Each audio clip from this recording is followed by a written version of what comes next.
Hello students, welcome to study with Harshit. आपके लिए लेके आ गए हैं वन शॉट वीडियो। इस वीडियो में management concepts and organisational behaviour की पांचों यूनिट एक्सप्लेन करी जाएंगी, एक ही वीडियो में पांचों यूनिट। तो चलिए वीडियो स्टार्ट करते हैं।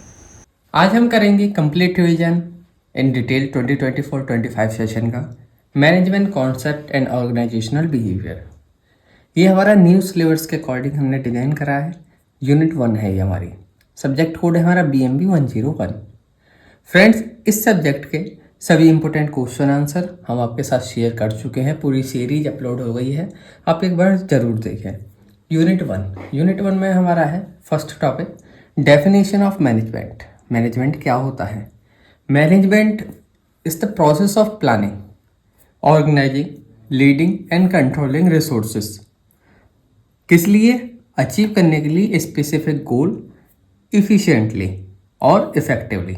मतलब कि मैनेजमेंट जो है प्रोसेस होता है प्लानिंग, ऑर्गेनाइजिंग, कंट्रोलिंग और लीडिंग का, जिससे कि जो है अचीव करा जा सके हमारा स्पेसिफिक गोल, आसानी से सही तरीके से करते हुए काम और इफ़ेक्टिवली। इस चीज़ को मैनेजमेंट कहते हैं। अब इसकी इम्पोर्टेंस क्या होती है? इम्पोर्टेंस होती है कि एंश्योर करना कि गोल जो है हमारा अचीव हो जाए। हेल्प करता है एफिशिएंट रिसोर्स यूटिलाइजेशन में, जो हमारे पास रिसोर्सेस है उनका एफिशिएंट यूटिलाइज हो, अच्छे से उनका यूज हो। इंक्रीज करता है प्रोडक्टिविटी इन और इनोवेशन। मैनेजमेंट जो है इंक्रीज कर देता है प्रोडक्टिविटी एंड इनोवेशन। क्रिएट करता है स्ट्रक्चर्ड वर्किंग एनवायरनमेंट, जो वर्किंग एनवायरनमेंट है उसका प्रॉपर स्ट्रक्चर हो। तो ये थे हमारे इम्पोर्टेंस ऑफ मैनेजमेंट। अब हम जानते हैं management practices from past to present. इसमें आया हमारा क्लासिकल थ्योरी, ये अर्ली 90s में थी, 1900 में। मतलब साइंटिफिक मैनेजमेंट ये जो है फ्रेडरिक टेलर ने करा था। एडमिनिस्ट्रेटिव मैनेजमेंट हेनरी फेयोल, और ब्यूरोक्रेटिक मैनेजमेंट जो है मैक्स वेल ने। उसके बाद आया बिहेवियरल अप्रोच 1930 से 1950 तक। एल्टिन मायो एम्प्लॉय मोटिवेशन करा इन्होंने, और इनकी जो स्टडी थी इसमें था टीम वर्क और सोशल फैक्टर्स, इन्होंने जो बिहेवियरल अप्रोच करी। इसके बाद आई हमारी मॉडर्न अप्रोच, ये 1960 से और प्रेजेंट तक है। सिस्टम अप्रोच है इसमें, कंटीजेंसी अप्रोच और TQM, जिसको टोटल क्वालिटी मैनेजमेंट कहा जाता है। क्लासिकल थ्योरी जो है साइंटिफिक मैनेजमेंट, इसमें आया फ्रेडरिक टेलर के द्वारा। इसका फोकस था एफिशिएंसी और प्रोडक्टिविटी पे। इसके 3 प्रिंसिपल है, standardised work, division of labour और प्रॉपर ट्रेनिंग फॉर वर्कर। मतलब कि जो वर्क हो वो स्टैंडर्डाइज हो, डिवीजन हो लेबर का और प्रॉपर ट्रेनिंग हो।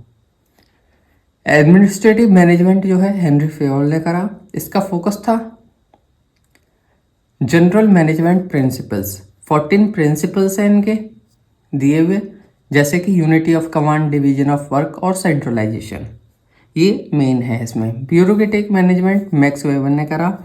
इसका फोकस था हायरार्की, रूल्स और अथॉरिटी। एडवोकेट करते हैं एक structured organisation, well defined rules, जिसमें रूल्स जो है वेल डिफाइंड हो। इसके बाद आया हमारा बिहेवियरल अप्रोच 1930 से 1950 तक। इसमें एल्टिन मायो ने हॉथॉर्न स्टडी करी, डिस्कवर करा कि सोशल और साइकोलॉजिकल फैक्टर अफेक्ट डालते हैं प्रोडक्टिविटी पे। साथ ही साथ की टेक अवे है, employees motivation and team work जो है एसेंशियल होता है। मॉडर्न अप्रोच जो है 1960 से प्रेजेंट तक रही। इसमें जो है हमारा सिस्टम अप्रोच है, organisation as an interconnected system. Organisation जो है एक इंटरकनेक्टेड सिस्टम है। कंटीजेंसी अप्रोच बताती है कि डिफरेंट सिचुएशन के लिए रिक्वायर होती है डिफरेंट मैनेजमेंट स्टाइल की। और जो TQM है इसका फोकस है कंटिन्यूस इम्प्रूवमेंट और कस्टमर सेटिस्फेक्शन पे। तो ये थे हमारी management practices from past to present. Different levels of management, 3 levels होते हैं मैनेजमेंट के। एक हम चार्ट के बेसिस पे समझ लेते हैं इनकी रेस्पॉन्सिबिलिटी और एग्जाम्पल के साथ में। टॉप लेवल, मिडिल लेवल और लोअर लेवल, 3 लेवल्स होते हैं। इनकी रेस्पॉन्सिबिलिटीज़ क्या होती है और इनके एग्जाम्पल क्या हुए, क्या क्या कौन कौन जने होते हैं। टॉप लेवल में जो है स्ट्रेटेजिक प्लानिंग होती है और लॉन्ग टर्म विजन होता है। इसमें होते हैं सीईओ और प्रेसिडेंट, मतलब कि जो किसी भी कंपनी के टॉप लेवल होते हैं वो हमारे जो है टॉप लेवल मैनेजमेंट में होते हैं। ये जो है स्ट्रेटेजिक प्लानिंग करते हैं और लॉन्ग टर्म विजन पे इनका गोल रहता है। इसके बाद आया मिडिल लेवल। टॉप लेवल के बाद आता है मिडिल लेवल। इनका क्या होता है, जो इन्होंने विजन और प्लानिंग करी उस चीज़ को इम्प्लीमेंट करना। मिडिल लेवल जो है इम्प्लीमेंट का काम करती है और कोऑर्डिनेट करती है टीम्स के साथ में, और साथ ही साथ ये वर्क करती है as a mediator. Lower level को अगर कुछ बात करनी है टॉप लेवल से तो वो मिडिल लेवल से कहेगा और मिडिल लेवल फिर टॉप लेवल से कहेगा। इस तरीके से इसमें आते हैं डिपार्टमेंट हेड और मैनेजर्स।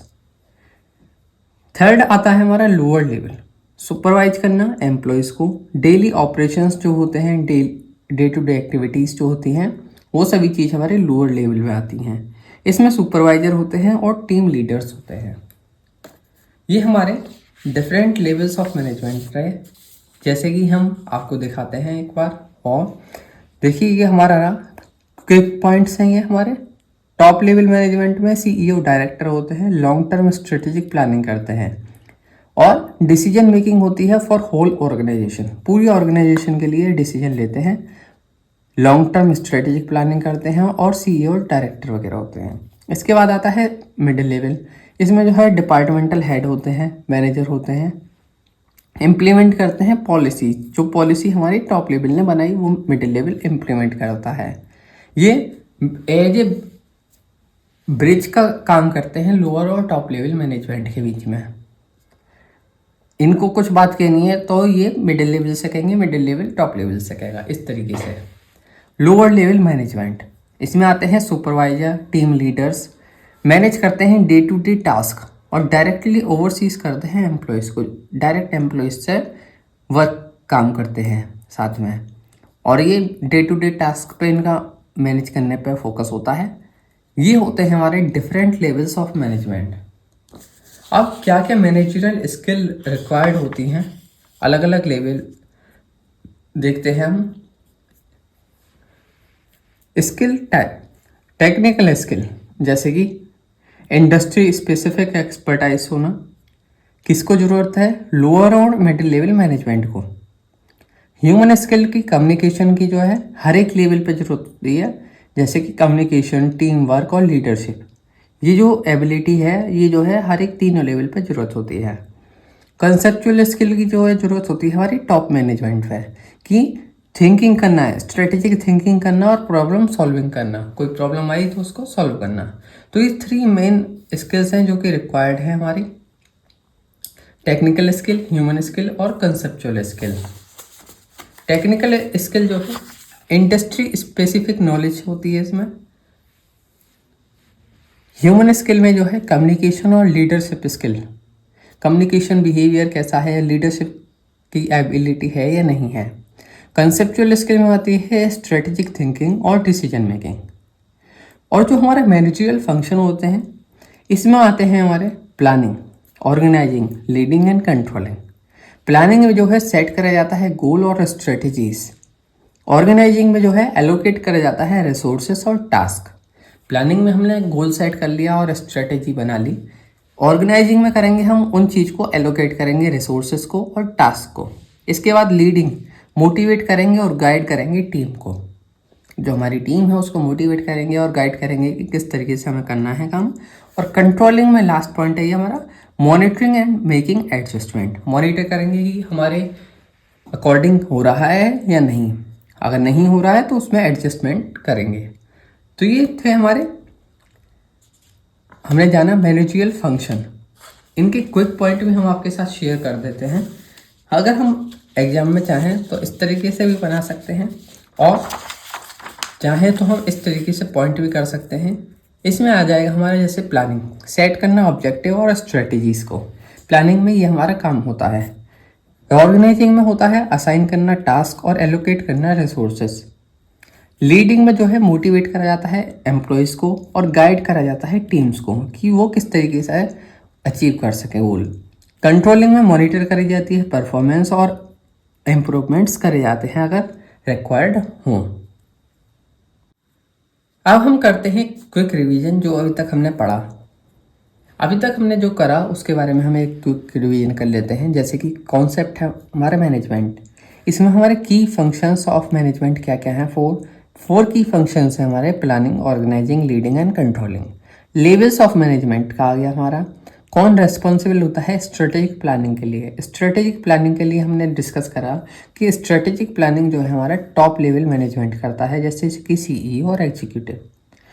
मैनेजरियल स्किल का क्वेश्चन है जैसे हमारा, which skill is most important for top management. Top management के लिए कौन सी स्किल की जरूरत होती है, कॉन्सेप्चुअल स्किल की जरूरत होती है। साइंटिफिक मैनेजमेंट का क्वेश्चन आया जैसे कि who introduce the concept of efficiency in management. किसने इंट्रोड्यूस करी concept of efficiency, Frederick Taylor ने जो है इंट्रोड्यूस करी। What was the key finding of Elton Mayo study. Elton Mayo की स्टडी में की क्या की फाइंडिंग है। एम्प्लॉय मोटिवेशन जो है इम्प्रूव करता है प्रोडक्टिविटी को, इन्होंने फाइंड आउट करा। TQM क्या होता है, TQM होता है टोटल क्वालिटी मैनेजमेंट। तो ये हमने क्विक रिवीजन कर लिया जो अभी तक हमने पढ़ा। अब इसके आगे हम चलते हैं प्लानिंग। प्लानिंग क्या होती है, planning is the process of setting goal. Planning जो है प्रोसेस होता है सेट करने का गोल को, डिटरमाइन करने का बेस्ट कोर्स ऑफ एक्शन, और एलोकेट करता है रिसोर्सेज को जिससे कि अचीव करा जा सके डिजायर्ड आउटकम इफिशिएंटली और इफेक्टिवली। ऑब्जेक्टिव होते हैं प्लानिंग के, प्रोवाइड कराता है डायरेक्शन, अलाइन करता है एम्प्लॉयज़ को ऑर्गेनाइजेशनल गोल के साथ में, रिड्यूस करता है अनसर्टेनिटीज, प्रिपेयर करता है फ्यूचर रिस्क को पहले से ही। ये हमें रिस्क हो सकते हैं उसके लिए प्रिपेयर होना पहले से ही। इम्प्रूव करता है एफिशिएंसी, मिनिमाइज कर देता है रिसोर्स वेस्टेज, जो हमारी रिसोर्स वेस्टेज हो वो कम से कम हो, इस चीज़ पे इसका फोकस रहता है। एनकरेज कर देता है innovation, encourage creative thinking, creative thinking encourage होगी तो इनोवेशन हमारी जरूर होगी। फैसिलिटेट कर देता है डिसीजन मेकिंग, हेल्प करता है सेलेक्ट करने में best course of action. Planning process, planning process क्या होता है, आइडेंटिफाई करना ऑब्जेक्टिव। सबसे पहले ऑब्जेक्टिव जो है आइडेंटिफाई करे जाते हैं, इसके बाद एनालाइज करा जाता है करेंट सिचुएशन कैसी है। एनालाइज कर लिया उसके बाद करेंगे डेवलप करेंगे अल्टरनेटिव्स, कई सारे प्लान बनाएंगे। उसके बाद उन प्लान को सेलेक्ट करेंगे, एवेल्यूएट करेंगे, बेस्ट प्लान जो होगा उसको सेलेक्ट करा जाता है। इसके बाद में इम्प्लीमेंट करा जाता है वो प्लान, और मॉनिटर करा जाता है और रिव्यू करा जाता है। अब इसको हम डिटेल में समझ लेते हैं। Number 1, identify objective. डिफाइन करा जाता है कि हमारा गोल क्या है और हम क्या अचीव करना चाहते हैं। जब हमने डिफाइन कर लिया तो उसके बाद हम करेंगे एनालाइज करेंगे करेंट सिचुएशन, एवेल्युएट करेंगे इंटरनल और एक्सटर्नल कंडीशन क्या क्या है, डेवलप करेंगे अल्टरनेटिव्स, अलग अलग स्ट्रेटजीज बनाएंगे जिससे कि हम जो हमने गोल सेट करा है उसको अचीव कर सकें। जब वो हम क्रिएट कर लेंगे डिफरेंट स्ट्रेटजीज तो उनको एवेल्युएट करेंगे, एनालाइज करेंगे जो बेस्ट होगी, कॉस्ट इफेक्टिव होगी और जो सभी में जो है ज़्यादा इफेक्टिव होगी, उस स्ट्रेटजी को हम सेलेक्ट करेंगे। बेस्ट प्लान हमने सेलेक्ट कर लिया, उसके बाद इम्प्लीमेंट करेंगे प्लान को, फिर इम्प्लीमेंट करेंगे तो मॉनिटर करेंगे और रिव्यू करेंगे। तो ये हमारा प्रोसेस होते हैं, 7 स्टेप्स होते हैं मेन हमारे प्लानिंग प्रोसेस के। टाइप्स ऑफ प्लानिंग क्या क्या है हमारे, स्ट्रेटेजिक प्लानिंग। स्ट्रेटेजिक प्लानिंग क्या होती है, ये जो है लॉन्ग टर्म विजन होते हैं, जैसे कि एक्सपेंड करना इनटू ए न्यू मार्केट, किसी नए मार्केट में जाना, ये आगे कैटेगरी में हमारी स्ट्रेटेजिक प्लानिंग में।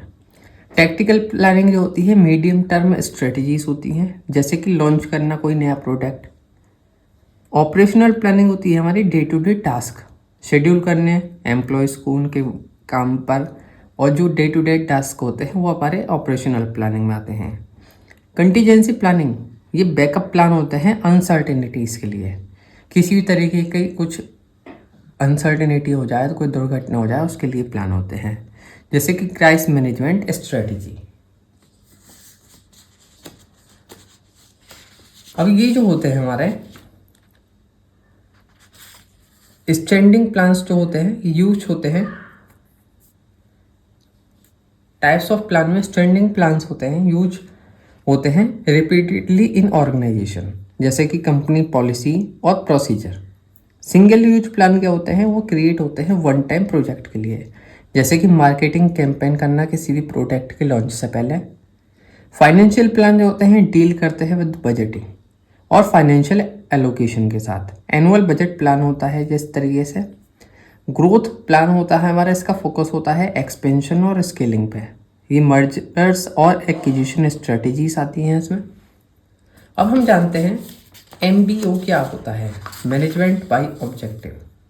मैनेजमेंट बाय ऑब्जेक्टिव जो है is a good goal setting approach. ये जो है गोल सेटिंग अप्रोच है जहाँ पे मैनेजर और एम्प्लॉयज जो है जॉइंटली डिफाइन करते हैं ऑब्जेक्टिव और वर्क करते हैं टुवर्ड अचीविंग दैम। साथ में ही ऑब्जेक्टिव डिफाइन करते हैं और उसको अचीव करने के लिए वर्क करते हैं।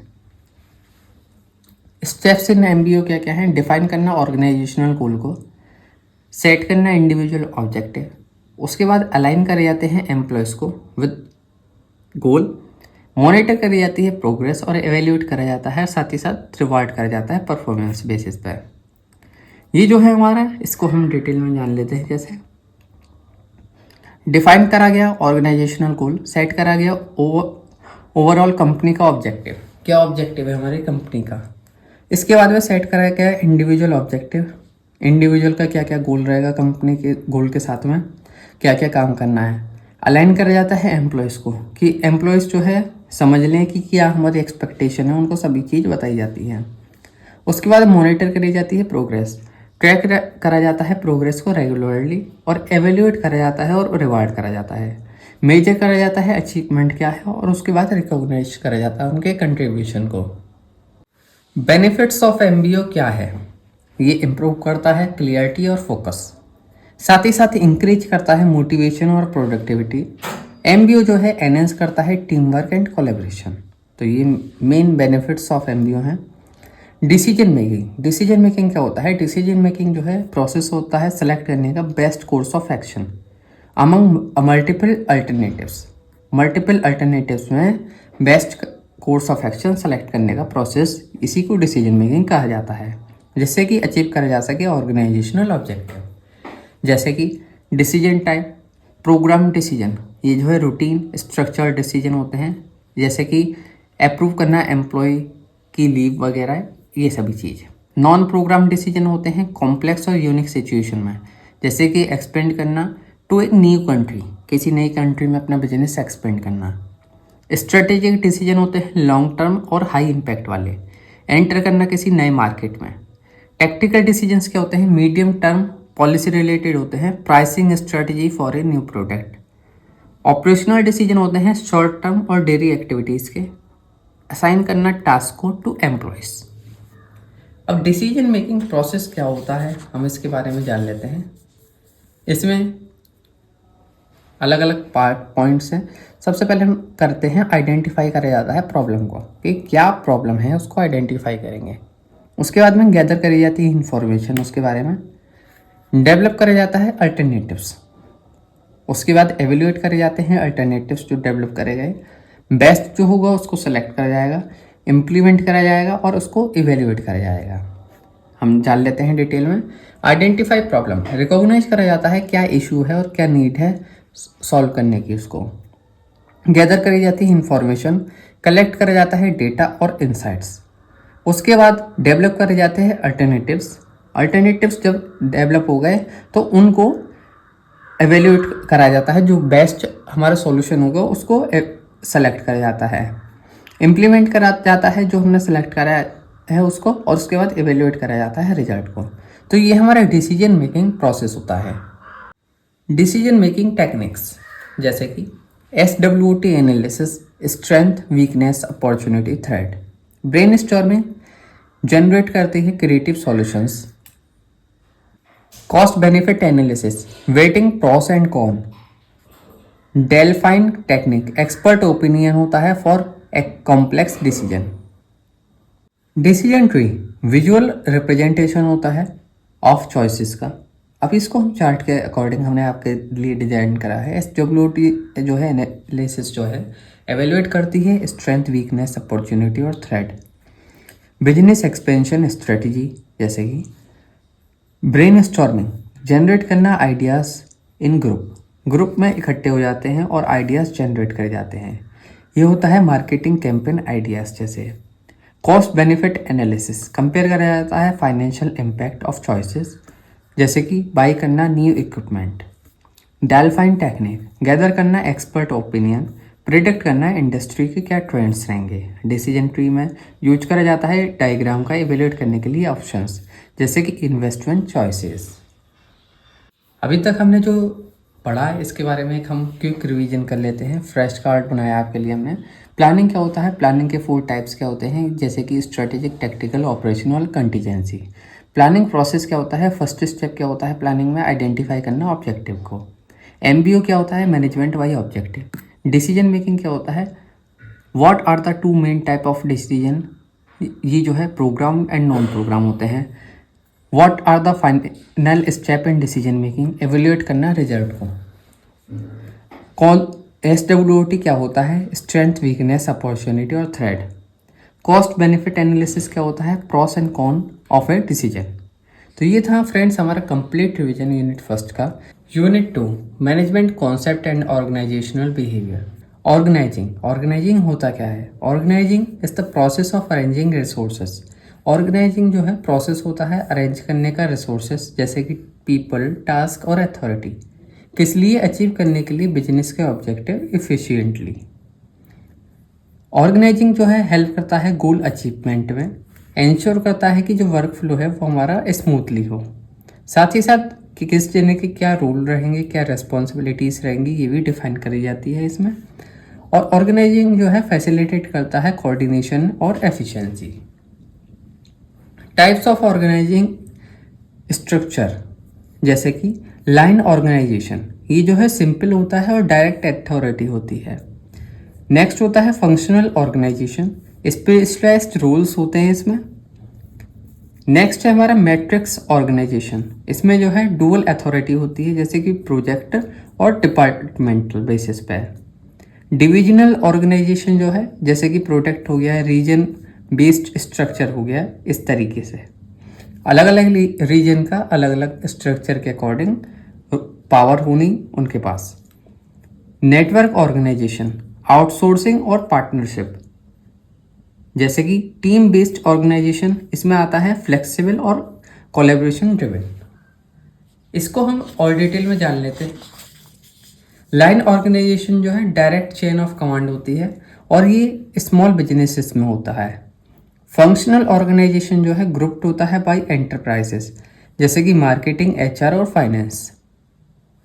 मैट्रिक्स ऑर्गेनाइजेशन जो है डुअल रिपोर्टिंग होता है टू मैनेजर्स जैसे कि IT और प्रोजेक्ट टीम। इस तरीके से साथ ही साथ हम आपको एग्जाम्पल भी बता रहे हैं किस तरीके से होता है ये। डिविजनल ऑर्गेनाइजेशन क्या होता है, बेस्ड होता है ऑन प्रोडक्ट और जियोग्राफी पर जैसे कि मल्टीनेशनल कंपनीज, अलग अलग जियोग्राफी पर, इस तरीके से है। नेटवर्क ऑर्गेनाइजेशन जो है आउटसोर्सिंग और एक्सटर्नल कोलैबोरेशन होता है इसमें जैसे कि virtual companies. Team based organization क्या है, इसका जो है फोकस होता है टीम वर्किंग पे, ये एंगल सॉफ्टवेयर टीम्स। तो ये थे हमारे टाइप्स ऑफ ऑर्गेनाइजेशन स्ट्रक्चर। अब हम जानते हैं डेलीगेशन ऑफ अथॉरिटी के बारे में। ये होता क्या है, इसके पहले हम जानते हैं इसकी डेफिनेशन क्या है। Delegation is the process of assigning responsibilities, authority and accountability to subordinate. मतलब डेलीगेशन जो है प्रोसेस है असाइन करने का, रेस्पॉन्सिबिलिटी, अथॉरिटी और अकाउंटेबिलिटी सबऑर्डिनेट्स को जो है असाइन करने का प्रोसेस होता है। इससे जो है इम्प्रूव होती है एफिशिएंसी, डेवलप होता है फ्यूचर लीडर्स, साथ ही साथ रिड्यूस होता है मैनेजर का वर्कलोड। जो मैनेजर की रेस्पॉन्सिबिलिटीज़, अथॉरिटीज़ हैं, ये जो है सबऑर्डिनेट को जो है असाइन कर दी जाती हैं। कुछ जो ऐसी रेस्पॉन्सिबिलिटीज़ हैं जो असाइन करी जा सकती हैं वो असाइन करी जाती हैं। इसमें एलिमेंट्स होते हैं authority, power to make decision, decision लेने की power. Responsibility, obligation to complete task, कि रेस्पॉन्सिबिलिटी हो, अथॉरिटी हो, उसके बाद अकाउंटेबिलिटी। आपने जो डिसीजन लिया उसके लिए आप आंसरेबल होंगे, जो उसका आउटकम आएगा। अब हम जानते हैं डिसेंट्रलाइजेशन क्या होता है। डिसेंट्रलाइजेशन रेफर्स होता है to the transferring decision making power from top management to lower level. इसमें आता है, ये एनकरेज करता है लोकल डिसीजन मेकिंग, इंक्रीज करता है फ्लेक्सिबिलिटी और इनोवेशन, साथ ही साथ एम्पावर करता है एम्प्लॉयज़ को। और ये जो होता है इसका स्कोप जो है, डेलीगेशन जो होता है इसका इंडिविजुअल टास्क का होता है। डिसेंट्रलाइजेशन ये होता है ऑर्गेनाइजेशन वाइड पर, मतलब डिसेंट्रलाइजेशन ऑर्गेनाइजेशन लेवल पे होता है। जैसे कंट्रोल क्या होता है डेलीगेशन का, टॉप मैनेजमेंट का होता है रिटेन अथॉरिटी, और जो डिसेंट्रलाइजेशन होता है इसमें lower level gains autonomy. Flexibility जो होती है डेलीगेशन की लिमिटेड होती है और डिसेंट्रलाइजेशन की फ्लेक्सिबिलिटी हाई होती है। तो ये था हमारा डेलीगेशन एंड डिसेंट्रलाइजेशन। अब हम जानते हैं स्टाफिंग के बारे में। Staffing is the process of recruiting, selecting, training and developing employees to ensure the right people in the right job. मतलब स्टाफिंग एक ऐसा प्रोसेस होता है जिसमें एम्प्लॉय सेलेक्ट करे जाते हैं, उनको ट्रेनिंग दी जाती है, डेवलप करा जाता है एम्प्लॉयज़ को इस हिसाब से कि वो सही जना सही जॉब के लिए एप्लीकेबल हो और सही जगह पर वो पहुँचे। इस चीज़ को स्टाफिंग कहते हैं। इट इज़ एसेंशियली एसेंशियल है किस लिए, बिल्ड करने के लिए कॉम्पिटेंट और मोटिवेटेड वर्क फोर्स, जिससे कि क्या होता है, एंश्योर हो स्किल्ड और क्वालिफाइड वर्कफोर्स। जो हमारी वर्कफोर्स है, वर्कर्स हैं, वो हमारे स्किल्ड हो और क्वालिफाइड हो।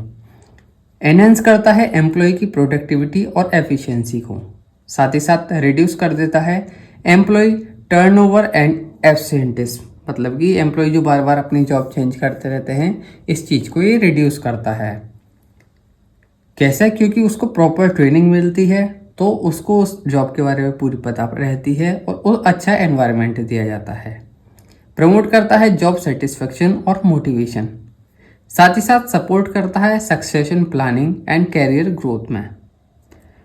अलाइन करता है वर्कफोर्स को ऑर्गेनाइजेशनल गोल के साथ ही साथ एनहेंस करता है डाइवर्सिटी और इंक्लूसिविटी इन हायरिंग। की स्टेप्स इन स्टाफिंग प्रोसेस क्या क्या होते हैं, अब हम इनके बारे में जान लेते हैं। 7 स्टेप्स होते हैं।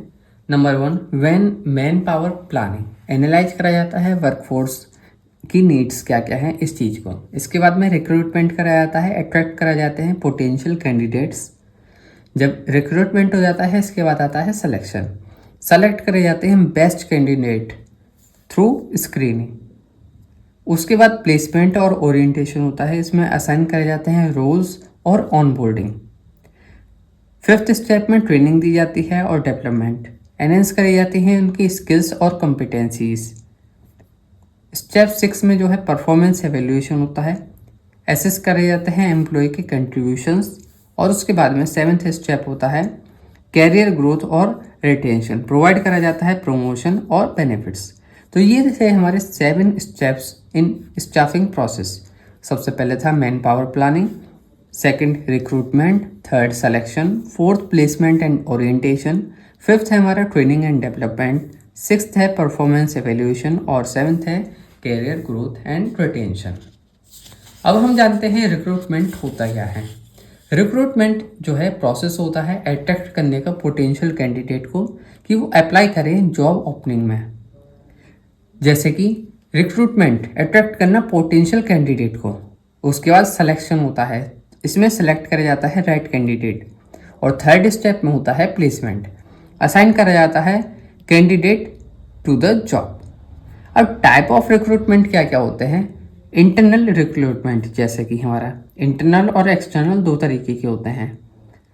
इसमें आया हमारा इंटरनल में आते हैं filling position from within the organization. ये जो खाली जो पोजीशन होती हैं ये विद इन द ऑर्गेनाइजेशन ही भरी जाती हैं। इसके मेथड होता है जैसे कि प्रमोशन देना, ट्रांसफ़र करना, इंटरनल जॉब पोस्टिंग करना। इसके एडवांटेजेस होते हैं कि मोटिवेट होते हैं एम्प्लॉयज़, साथ ही साथ कॉस्ट इफेक्टिव होता है और फास्टर हो जाता है प्रोसेस। नेक्स्ट होता है हमारा एक्सटर्नल रिक्रूटमेंट। इसमें हायर करे जाते हैं आउटसाइड सोर्सेज के द्वारा। इसका मेथड होता है जॉब पोर्टल्स, एडवर्टाइज करना, कैंपस हायरिंग करना है और रिक्रूटमेंट एजेंसीज के द्वारा। इसका एडवांटेज होता है ब्रिंग होता है नया टैलेंट, न्यू आइडियाज़ और एक्सेस होती है लार्जर टैलेंट पूल्स की। तो ये थे हमारे टाइप्स ऑफ रिक्रूटमेंट और रिक्रूटमेंट क्या होता है हमने जाना। अब हम जान लेते हैं सिलेक्शन प्रोसेस क्या होता है हमारा। सिलेक्शन प्रोसेस जो है इंश्योर करता है that only the most suitable candidate, जो हमारा मोस्ट सूटेबल कैंडिडेट है वही सेलेक्ट हो जॉब के लिए। इसमें होता है स्टेप्स हमारे एप्लीकेशन स्क्रीन, रिव्यू करा जाता है रिज्यूम्स को और एप्लीकेशंस को। उसके बाद में रिटन टेस्ट होता है, एक्सेसिंग करी जाती है नॉलेज, स्किल और एप्टीट्यूड टेस्ट। इसके बाद जो हमारा एम्प्लॉय होता है उसका जो है इंटरव्यू होता है, फेस टू फेस और वर्चुअल असेसमेंट होता है कैंडिडेट का, जो कैंडिडेट आया होता है हमारे पास। उसके बाद रेफरेंस चेक होता है, वेरीफाई करे जाते हैं कैंडिडेट का बैकग्राउंड और क्रेडिबिलिटी। उसके बाद होता है फाइनल सिलेक्शन, सेलेक्ट करा जाता है और ऑफर करा जाता है जॉब को टू द बेस्ट कैंडिडेट। जो हमारे पास बेस्ट कैंडिडेट होगा उसको सेलेक्ट किया जाता है और उसे जॉब ऑफर करी जाती है। अब हम जानते हैं प्लेसमेंट के बारे में। प्लेसमेंट क्या होता है, जब सेलेक्ट हो जाता है एम्प्लॉय उसको प्लेस करा जाता है सुटेबल रोल, जो कि बेस्ड होता है उसकी स्किल और क्वालिफिकेशन पे। ये इंश्योर करता है कि राइट जॉब राइट जगह को मिले, इम्प्रूव करता है जॉब का सेटिस्फैक्शन, साथ ही साथ रिड्यूस कर देता है टर्नओवर रेट, एनहेंस करता है प्रोडक्टिविटी। तो ये हमारे एडवांटेजेस रहे प्लेसमेंट के। अब हम जानते हैं ट्रेनिंग एंड डेवलपमेंट के बारे में, डेफिनेशन और इम्पोर्टेंस क्या है इसकी।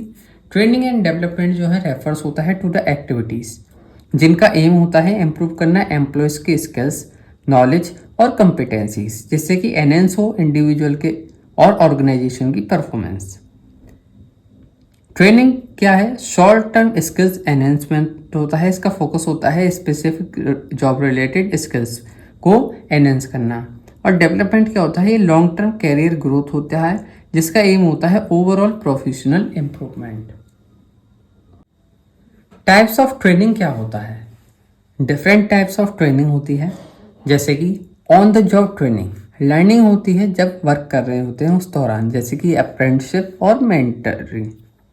उसके बाद होती है नेक्स्ट हमारी type of the job training, इसमें जो है एक्सटर्नल ट्रेनिंग होती है जैसे कि वर्कशॉप, सेमिनार और सिमुलेशंस।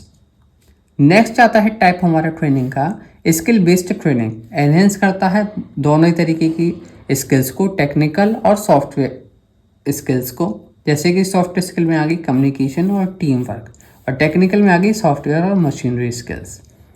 नेक्स्ट टाइप है हमारा लीडरशिप ट्रेनिंग, डेवलप करता है मैनेजर और लीडरशिप एबिलिटीज़ को।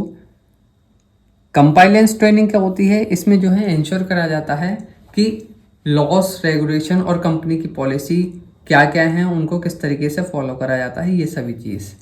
क्रॉस ट्रेनिंग होती है नेक्स्ट हमारी, इसमें बताया जाता है एम्प्लॉयज़ को skills from the other department to enhance flexibility. साथ ही साथ ई लर्निंग और वर्चुअल ट्रेनिंग भी होती है, ऑनलाइन कोर्सेज प्रोवाइड कराए जाते हैं, वेबिनार और रिमोट लर्निंग प्रोग्राम्स। बेनिफिट्स क्या होते हैं इनके, इससे जो है इंक्रीज होता है एम्प्लॉय की एफिशिएंसी और प्रोडक्टिविटी, साथ ही साथ एनहेंस होता है जॉब में सेटिस्फैक्शन और एंगेजमेंट। हेल्प करता है ट्रेनिंग और डेवलपमेंट जो है क्रिएट करने में प्रोग्रेशन और एम्प्लॉय रिटेंशन। साथ ही साथ रिड्यूस कर देता है जो गैप होता है एम्प्लॉय की नॉलेज में और उसको इम्प्रूव करने का अवसर मिलता है, इम्प्रूव होती है इनोवेशन। साथ ही साथ एनकरेज करता है adaptability to change job demand, जो जॉब की डिमांड चेंज होती रहती है, नए नए सॉफ्टवेयर आए, नई मशीन आई, उनको ट्रेनिंग प्रोवाइड करा के लेटेस्ट टेक्नोलॉजी के बारे में बता के, तो इससे जो है नई नई जो चेंज हो रहे हैं उसके साथ जो हमारे प्रेजेंट वर्कर हैं उनको बताता है। डायरेक्टिंग एंड कंट्रोलिंग, डायरेक्टिंग जो है क्या होती है, डायरेक्टिंग जो है प्रोसेस होता है ऑफ लीडिंग, मोटिवेटिंग और सुपरवाइजिंग एम्प्लॉयज़, जिससे कि अचीव करा जाता है ऑर्गेनाइजेशन गोल को इफेक्टिवली। ये प्रोवाइड कराता है clear instruction for task execution, task execution के लिए प्रोवाइड कराता है क्लियर इंस्ट्रक्शंस। साथ ही साथ बूस्ट करता है एम्प्लॉय का मोटिवेशन और एंगेजमेंट। एंश्योर करता है टीम वर्क, कोऑर्डिनेशन और कोलैबोरेशन को। साथ ही साथ डायरेक्टिंग एंड कंट्रोलिंग जो है हमारा फ्रेंड्स इम्प्रूव करता है कम्युनिकेशन और डिसीजन मेकिंग में। अलाइन करता है इंडिविजुअल के एफर्ट और कंपनी के ऑब्जेक्टिव को एक साथ में। अब इसके भी प्रिंसिपल्स होते हैं जिनके बेसिस पे काम करा जाता है। इसमें प्रिंसिपल्स ऑफ डायरेक्टिंग क्या क्या हैं इनके बारे में हम जानते हैं। प्रिंसिपल ऑफ डायरेक्टिंग में आता है क्लियरिटी इन कम्युनिकेशन। इंश्योर करें कि आप जो इंस्ट्रक्शन दे रहे हैं एम्प्लॉयज़ को वो क्लियर हों। नेक्स्ट आता है प्रिंसिपल हमारा मोटिवेशन और लीडरशिप। एनकरेज करना है एम्प्लॉयज़ को to perform at their best, कि वो अपने बिल्कुल बेस्ट परफॉर्म करें। सुपरवाइजिंग एंड मॉनिटरिंग, एंश्योर करना proper execution of assigned task, जो हमारा असाइंड टास्क है उसका प्रॉपर एग्जीक्यूशन हो। इफेक्टिव कोऑर्डिनेशन, अलाइन करना एफर्ट्स को toward common organizational goals. Harmony of objective, balance करना एम्प्लॉयज़ और कंपनी ऑब्जेक्टिव को साथ में। पार्टिसिपेट करना और इन्वॉल्वमेंट, पार्टिसिपेशन और इन्वॉल्वमेंट होना। एनकरेज करना एम्प्लॉयज़ को कि वो कंट्रीब्यूट करें आइडियाज़ में, वो भी सजेशन दें कि किस तरीके से हम इम्प्रूव करें या जो भी प्रॉब्लम है उनको किस तरीके से सॉल्व करें। और इफ़ेक्टिव यूज हो ऑफ अथॉरिटी, मैनेजर जो है यूज करे पावर्स का अच्छे कामों में सही से। एसेंस ऑफ कोऑर्डिनेशन क्या होता है, किस लिए कोऑर्डिनेशन जो है इम्पोर्टेंट है। कोऑर्डिनेशन इसलिए इम्पोर्टेंट है इंश्योर करने के लिए सभी डिपार्टमेंट वर्क करें एक साथ एफिशिएंटली। रिड्यूस हो कन्फ्लिक्ट और मिसअंडरस्टैंडिंग, किसी भी तरीके का कन्फ्लिक्ट और मिसअंडरस्टैंडिंग रिड्यूस हो। साथ ही साथ इम्प्रूव हो टीम वर्क और कोलेब्रेशन। एनहेंस हो प्रोडक्टिविटी और एफिशिएंसी, एनकरेज करता है synchronization of efforts. Ways to achieve coordination क्या क्या है, किस तरीके से कोऑर्डिनेशन अचीव करा जाता है। नंबर 1 क्लियर कम्युनिकेशन, जो आप एम्प्लॉयज़ को इंफॉर्मेशन दें वो बिल्कुल क्लियर हो। क्रॉस डिपार्टमेंटल कोलैबोरेशन, एनकरेज करें कि टीम वर्क हो, अलग अलग डिपार्टमेंट साथ में मिलकर काम करें। स्ट्रॉन्ग लीडरशिप, इंश्योर करना गाइडेंस फ्रॉम मैनेजमेंट, जो गाइडेंस मिले टाइम टू टाइम मैनेजमेंट से मिलती रहे। डिफाइन करना रोल्स एंड रिस्पॉन्सिबिलिटीज़, अवॉइड करना duplication of work, duplication of work ना हो इस चीज़ को अवॉइड करना। Regular meeting and feedback, regularly meeting लेनी, एड्रेस करना किसी भी तरीके के कंसर्न आ रहे हैं उन सभी को भी। अब हम जानते हैं कंट्रोल टेक्निक्स के बारे में। कंट्रोल टेक्निक जो है एसेंशियल हैं किस लिए, फॉर मॉनिटरिंग परफॉर्मेंस, मॉनिटर करने के लिए परफॉर्मेंस को, इंश्योर करने के लिए एफिशिएंसी और अचीव करने के लिए ऑर्गेनाइजेशनल ऑब्जेक्टिव। टाइप्स हैं इसके कंट्रोल टेक्निक के, जैसे कि बजटरी कंट्रोल, मैनेज करना एक्सपेंसेस को, रेवेन्यू और फाइनेंशियल प्लानिंग करनी। क्वालिटी कंट्रोल करना, इंश्योर करना कि प्रोडक्ट और सर्विस जो है हमारे स्टैंडर्ड के अकॉर्डिंग हो। परफॉर्मेंस अप्रेजल देना, एम्प्लॉय जो है अच्छा काम करे तो उसको अप्रेजल देना। फाइनेंशियल कंट्रोल, मॉनिटर करना कंपनी के फंड, प्रॉफिट और इन्वेस्टमेंट डिसीजंस को।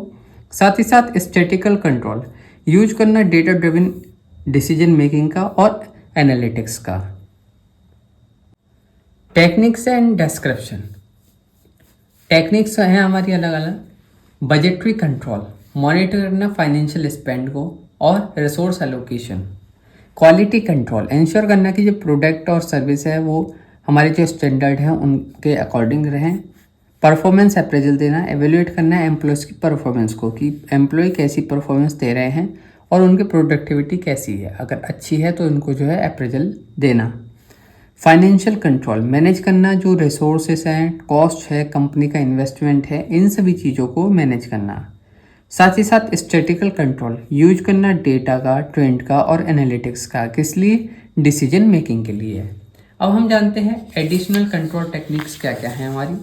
ये तो है ही हमारी। एडिशनल में आता है हमारा इंटरनल ऑडिट, रेगुलर चेक करना to ensure compliance and accuracy.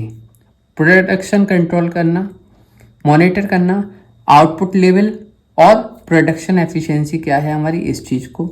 Inventory control करना, मैनेज करना स्टॉक लेवल क्या है, जिससे कि अवॉइड हमारा एक्सेस या शॉर्टेज कंडीशन, कि हमारे पास बहुत ज़्यादा भी प्रोडक्ट ना हो जाए और डिमांड आए तो इतना भी कम ना हो कि हम जो है वो डिमांड फुलफिल ना कर पाए। इस चीज़ को कंट्रोल करना, कॉस्ट कंट्रोल करना, मिनिमाइज करना अननेसेसरी एक्सपेंसेस जब मैक्सिमाइज करा जाए प्रॉफिट।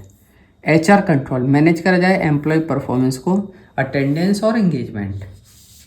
अब हम जानते हैं MBE, मैनेजमेंट बाई एक्सेप्शन, क्या होता है। ये जो है कंट्रोल स्ट्रेटजी है जहाँ पे मैनेजर का फोकस होता है सिर्फ सिग्निफिकेंट डेविएशन पे फ्रॉम अनएक्सपेक्टेड रिजल्ट, जो अनएक्सपेक्टेड रिजल्ट के द्वारा होता है, rather than overseeing every minor detail.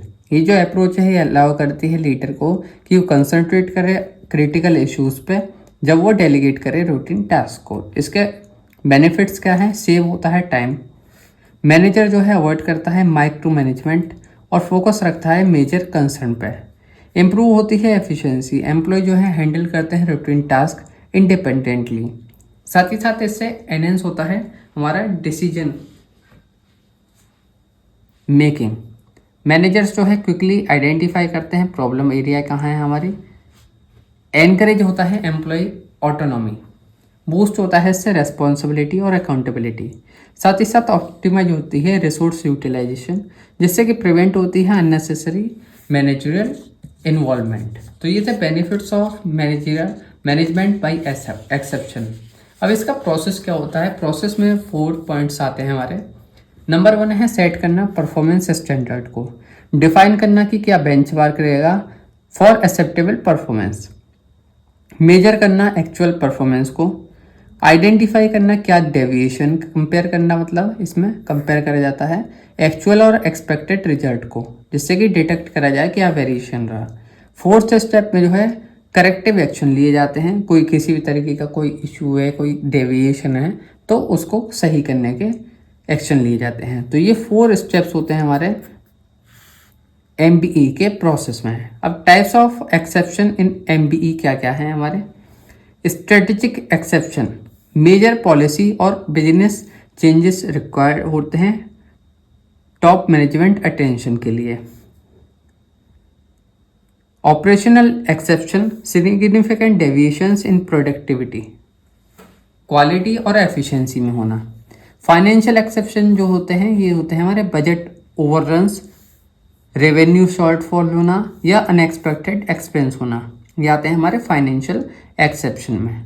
और पर्सनल एक्सेप्शन में आता है हमारा हाई टर्नओवर रेट, एब्सेंटेंस और मेजर HR इशू। अब हम इसका एक पूरा क्विक रिवीजन फ्लैश कार्ड देख लेते हैं।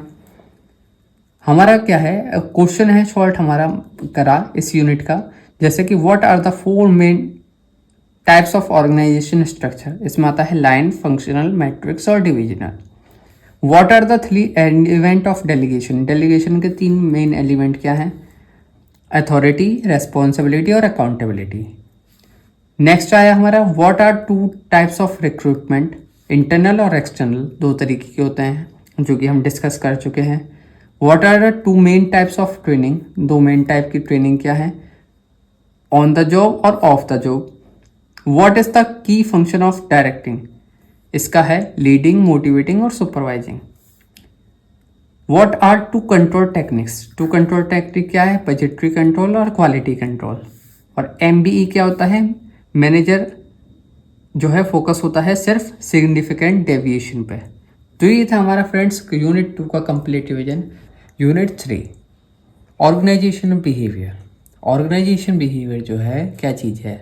ये है स्टडी ऑफ हाउ इंडिविजुअल और group behave within a organization, किस तरीके से इंडिविजुअल और ग्रुप्स बिहेव करते हैं विद इन ऑर्गेनाइजेशन और किस तरीके से ये बिहेवियर जो है इम्पैक्ट डालता है ओवरऑल परफॉर्मेंस, प्रोडक्टिविटी और वर्क प्लेस इफेक्टिवनेस पे।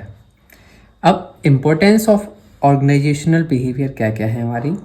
हेल्प करता है ऑर्गेनाइजेशन बिहेवियर समझने में वर्क प्लेस डायनामिक्स को, साथ ही साथ इम्प्रूव करता है एम्प्लॉय मोटिवेशन और लीडरशिप इफेक्टिवनेस को। ऑर्गेनाइजेशनल बिहेवियर जो है एनहेंस करता है डिसीजन मेकिंग और कन्फ्लिक्ट रेजोल्यूशन को भी। एनकरेज करता है टीम कोलेबोरेशन और पॉजिटिव वर्क कल्चर। साथ ही साथ हेल्प करता है organizations adapt to change effectively, जिससे कि ऑर्गेनाइजेशन जो है अडेप्ट कर सके जो चेंज आ रहे हैं उनको effectively. Organizational behaviour model and components क्या क्या होते हैं हमारे ऑर्गेनाइजेशनल बिहेवियर मॉडल क्या है और उनका डिस्क्रिप्शन क्या है। हमने आपके लिए एक टेबल तैयार करी है ऑटोक्रेटिक मॉडल।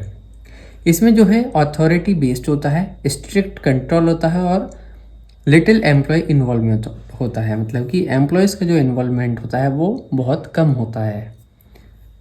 कस्टोडियल मॉडल, इसमें क्या होता है, ये वेलफेयर बेस्ड होता है, फोकस होता है जॉब सिक्योरिटी और एम्प्लॉयज़ के बेनिफिट्स पर।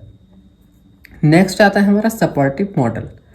ये क्या होता है, ये लीडरशिप ड्रिवन होता है, एनकरेज करता है मोटिवेशन और एम्प्लॉयज़ की ग्रोथ को।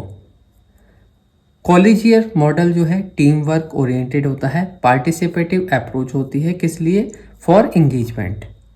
साथ ही साथ सिस्टम मॉडल क्या होता है, ये एडेप्टिव होता है, डायनामिक होता है और रेस्पॉन्सिव होता है टू एम्प्लॉयज़ नीड। तो ये हमने जाना ऑर्गेनाइजेशन बिहेवियर मॉडल और उनके क्या कंपोनेंट्स होते हैं इनके बारे में। की कंपोनेंट्स ऑफ ऑर्गेनाइजेशनल बिहेवियर क्या क्या होते हैं हमारे इंडिविजुअल्स, जैसे कि किसी भी इंडिविजुअल की पर्सनैलिटी क्या है, परसेप्शन क्या है, लर्निंग क्या है और एटीट्यूड्स क्या है। नेक्स्ट क्या होता है हमारा ग्रुप्स, टीम बिहेवियर किस तरीके से कर रही है, लीडरशिप कैसी है, कम्युनिकेशन क्या है और ग्रुप डायनेमिक्स कैसा है। नेक्स्ट की कंपोनेंट होता है हमारा ऑर्गेनाइजेशन स्ट्रक्चर। जो ऑर्गेनाइजेशन का स्ट्रक्चर है ये भी जो है बहुत इम्पोर्टेंट रोल प्ले करता है, जैसे कि कल्चर, क्या हायरार्की ऑर्गेनाइजेशन की, ऑर्गेनाइजेशन पॉलिसी क्या है, लीडरशिप स्टाइल क्या है। साथ ही साथ एनवायरनमेंट भी जो है इफेक्ट डालता है और ये की कंपोनेंट्स में आता है हमारे ऑर्गेनाइजेशनल बिहेवियर के, जैसे कि इकोनॉमी क्या है, कंपटीशन कैसा है और रेगुलेशंस क्या हैं। तो ये थे हमारे की कंपोनेंट्स ऑफ ऑर्गेनाइजेशनल बिहेवियर। अब हम जानते हैं व्हाट इज पर्सनैलिटी। पर्सनैलिटी क्या है, पर्सनैलिटी जो है यूनिक कॉम्बिनेशन है ऑफ ट्रेट्स, बिहेवियर और कैरेक्टरिस्टिक्स का, जो कि शेप करता है किसी भी इंडिविजुअल के इंटरेक्शन, डिसीजन मेकिंग और वर्क प्लेस इफेक्टिवनेस को। ये इन्फ्लुएंस करता है किस तरीके से कोई पीपल कम्युनिकेट करता है, किस तरीके से वर्क करता है टीम के साथ में और रेस्पॉन्ड करता है चैलेंजेस को। Types of personality, types of personality क्या है हमारा, बिग 5 मॉडल क्या है हमारे। इसमें आता है सबसे पहले ओपननेस, क्रिएटिविटी होनी चाहिए, क्यूरियोसिटी हो और विलिंगनेस हो एक्सप्लोर करने की न्यू आइडियाज़ को। ऑर्गेनाइज्ड हो, रेस्पॉन्सिबल हो, डिसिप्लिन्ड हो और गोल ओरिएंटेड हो। एक्सट्राविजन क्या होता है, इस सोशलेबल हो, आउटगोइंग हो, एनर्जेटिक हो और एंजॉय टीम वर्क हो, जो टीम है वो हमारी एंजॉय भी करे साथ। एग्रीएबलनेस, कोऑपरेटिव होने चाहिए, काइंड होने चाहिए, एम्पैथी और टीम प्लेयर। न्यूरोटिक्स में क्या होता है, इमोशनल स्टेबिलिटी होनी चाहिए, resilience under stress, stress condition में भी सही से काम करने की जो है एबिलिटी होनी चाहिए। पर्सनल इफेक्टिवनेस, पर्सनल इफेक्टिवनेस क्या होता है, ये जो है इंडिविजुअल्स की एबिलिटी होती है अचीव करने की गोल को इफ़िशिएंटली, कैसे, through skilful management of time, emotions और कम्युनिकेशन। मतलब कि टाइम मैनेजमेंट करके, इमोशन को कंट्रोल करके और कम्युनिकेशन करके किस तरीके से अचीव करा जाए गोल को एफिशिएंटली, इसी चीज़ को जो है पर्सनल इफेक्टिवनेस कहा जाता है। इसके की कंपोनेंट्स होते हैं पर्सनल इफेक्टिवनेस के, टाइम मैनेजमेंट, प्रायोरिटाइज करने टास्क को, अवॉइड करने प्रोकास्टिनेशन, जो हमारे इंपॉर्टेंट टास्क हैं उनको पहले करना और जो अननेसेसरी वर्क है उसको बाद में करना। कम्युनिकेशन स्किल, क्लियर और कॉन्फिडेंट वर्बल होना चाहिए और रिटन इंस्ट्रक्शन। सेल्फ कॉन्फिडेंस होना चाहिए, बिलीव करना चाहिए इन वंस एबिलिटी और डिसीजंस पे। इमोशनल इंटेलिजेंस होनी चाहिए, मैनेज करना आना चाहिए इमोशंस को, और अंडरस्टैंड करना चाहिए औरों के क्या इमोशन है, फीलिंग है उसको भी। गोल सेटिंग डिफाइन करना चाहिए और वर्किंग करना चाहिए टुवर्ड अचीवेबल टारगेट। जो टारगेट हम अचीव कर सकें उनको अचीव करने के लिए वर्क करना चाहिए। Adaptability being open to change and problem solving effectively, हमेशा जो है ओपन टू चेंज रहना चाहिए, चेंज के लिए तैयार रहना चाहिए, जिससे कि आप जो है प्रॉब्लम जो है सॉल्व कर सकें efficiently. Attitude and there impact क्या क्या है, सबसे पहले हम जानेंगे एटीट्यूड होता क्या है। एटीट्यूड जो है एक साइकोलॉजिकल टेंडेंसी होती है जो कि इन्फ्लुएंस करती है किस तरीके से इंडिविजुअल जो है परसीव करेंगे, फील करेंगे और रिस्पॉन्ड करेंगे पीपल्स को और सिचुएशन को और ऑब्जेक्ट को। ये जो है टिपिकली एक्सप्रेस कर होता है इन द आइडल पॉजिटिव और नेगेटिव मैनर। जो हमारा एटीट्यूड होता है वो या तो पॉजिटिव होगा या नेगेटिव होगा। ये किस तरीके से रेस्पॉन्ड करता है पीपल को, सिचुएशन को और ऑब्जेक्ट को, ये चीज़ हमारी एटीट्यूड होती है।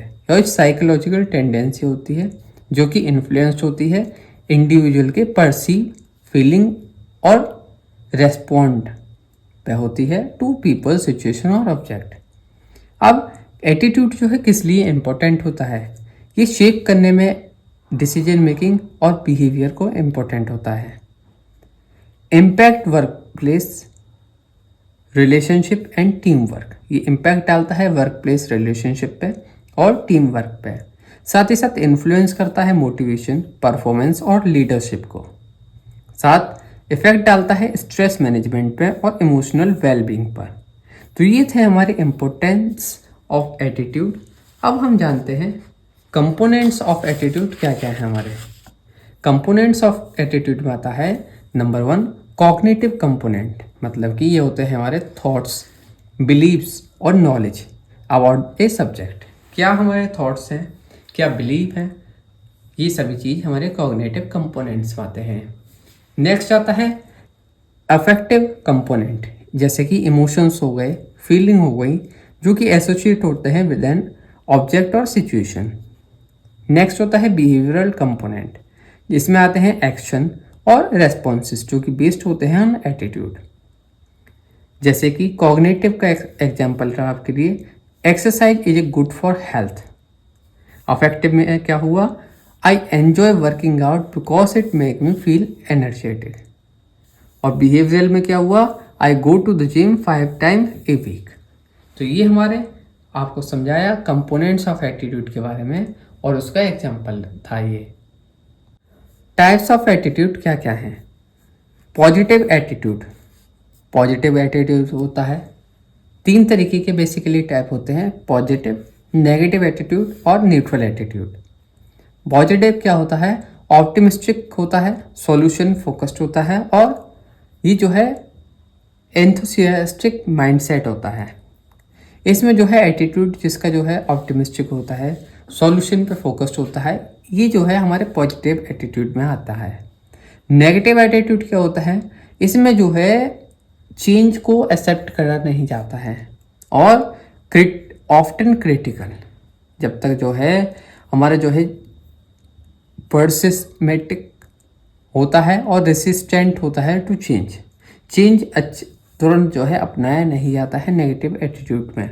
जो नेगेटिव एटीट्यूड वाले होते हैं, कोई ऑर्गेनाइजेशन अपनी पॉलिसी बना रहा है या चेंज कर रहे हैं, तो वो जो है उसको आसानी से जो है चेंज को एक्सेप्ट नहीं करते हैं। न्यूट्रल एटीट्यूड वाले क्या होते हैं, इनडिफरेंट होते हैं, लैक स्ट्रॉन्ग ओपिनियन होता है, ना तो वो पॉजिटिव होते हैं ना नेगेटिव होते हैं, ना ही वो उसके लिए मना करेंगे ना ही हाँ करेंगे, तो वो न्यूट्रल एटीट्यूड में आते हैं। अब हम जानते हैं एटीट्यूड फॉर्मेशन एंड चेंजेस क्या है। Learning and experience, personal experience जो है शेप करती है एटीट्यूड को over time. Social influence, family, friends, culture और सोसाइटी भी इम्पैक्ट डालती हैं एटीट्यूड पर। परसुएशन और कम्युनिकेशन, स्ट्रॉन्ग मैसेज, एडवर्टाइजिंग और लीडरशिप जो है इन्फ्लुएंस करती है एटीट्यूड की शिफ्ट को। कॉग्निटिव डिसोनेंस क्या होता है? जब बिलीव्स और एक्शन कन्फ्लिक्ट होता है, इनका एटीट्यूड जो है चेंज हो जाता है to restore balance.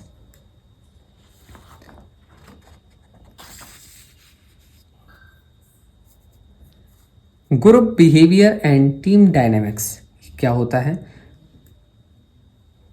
Group equal to two और more individuals interacting within a common goal.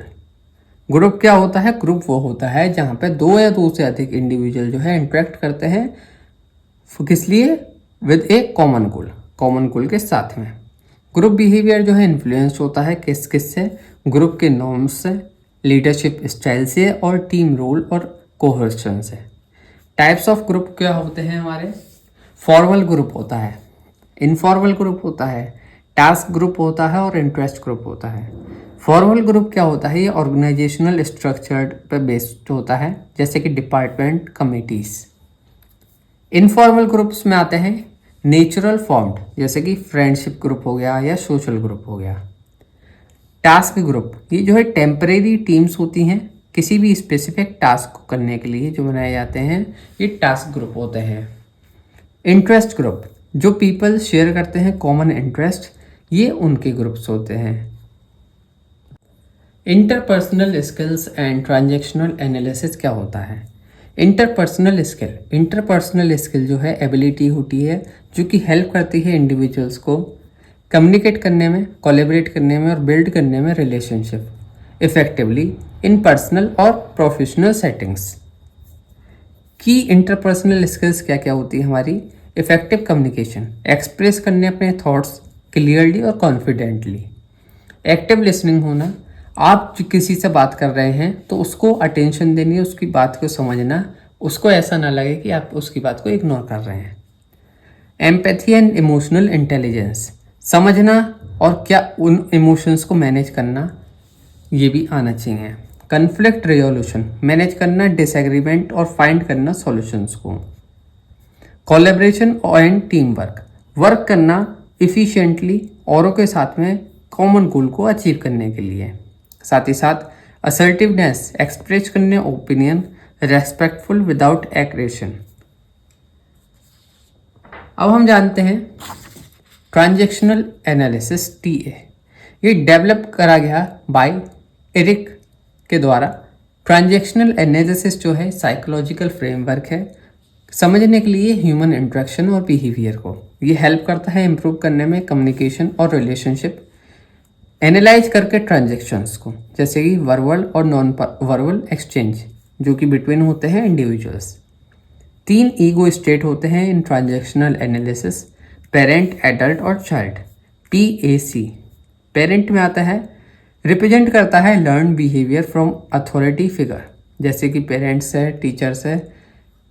Can be critical, ये जो है कैन क्रिटिकल हो सकता है, और नियरिंग मतलब कंट्रोलिंग और केयरिंग, सपोर्टिव। अडल्ट ये जो है रेशनल, लॉजिकल और ऑब्जेक्टिव होता है, बेस्ड होता है decision on fact rather than emotion. जो हमारा थर्ड है चाइल्ड, ये जो है इमोशनल होता है और स्पॉन्टेनियस होता है, ये जो है फ्री स्पिरिटेड होता है, क्यूरियस होता है, प्लेफुल होता है और ये एडेप्टेड होता है। तो ये थे हमारे 3 ego state of transaction analysis. Johari window, Johari window जो है साइकोलॉजिकल टूल है जो कि डेवलप करा गया था जॉस्प के द्वारा।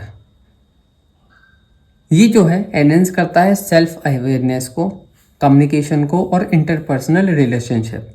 साथ ही साथ जोहरी विंडो जो है हेल्प करता है इंडिविजुअल को समझने में कि किस तरीके से जो परसीव करे देम सेल्फ और हाउ अदर परसीव देम। इसके इम्पोर्टेंस है कि एनहेंस करता है सेल्फ अवेयरनेस, इम्प्रूव करता है कम्युनिकेशन और ट्रस्ट को, साथ ही साथ स्ट्रेंथ करता है टीम वर्क और कोलैबोरेशन और हेल्प करता है पर्सनल और प्रोफेशनल ग्रोथ में। जो ये जोहरी विंडो है, ये जो है जॉस्प और हैरिंगटन के द्वारा जो है डेवलप करा गया था। ये जो है साइकोलॉजिकल टूल है। ये जो है सेल्फ अवेयरनेस, कम्युनिकेशन और इंटरपर्सनल रिलेशनशिप है ये एनहेंस करता है इन सभी चीज़ को, साथ ही साथ हेल्प करता है इंडिविजुअल को कि वो समझ सके कि किस तरीके से परसीव करे अपने आप को और किस तरीके से अदर दूसरे जने करते हैं उसको। ये इसके इम्पोर्टेंस रहे हमारे। एनहेंस होता है इससे सेल्फ अवेयरनेस, इम्प्रूव होता है कम्युनिकेशन और ट्रस्ट, स्ट्रेंथ होता है टीम वर्क और कोलेबोरेशन, साथ ही साथ हेल्प मिलती है पर्सनल और प्रोफेशनल ग्रोथ में। अब हम जानते हैं 4 areas of Johari window. Number 1 आया हमारा ओपन एरिया।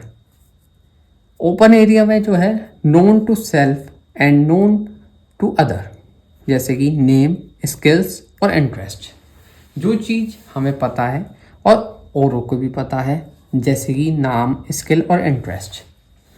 ब्लाइंड एरिया जो कि अननोन है to self but known to other, जैसे कि body language, habit, unconscious behaviour, ये जो है ब्लाइंड एरियाज होते हैं। हिडन एरिया क्या हुए, जो कि अपने आप को पता है बट हिडन है दूसरों से, जैसे कि पर्सनल फियर क्या है, इनसिक्योरिटी क्या है, प्राइवेट एक्सपीरियंसेस क्या है, ये जो है हिडन एरिया होते हैं।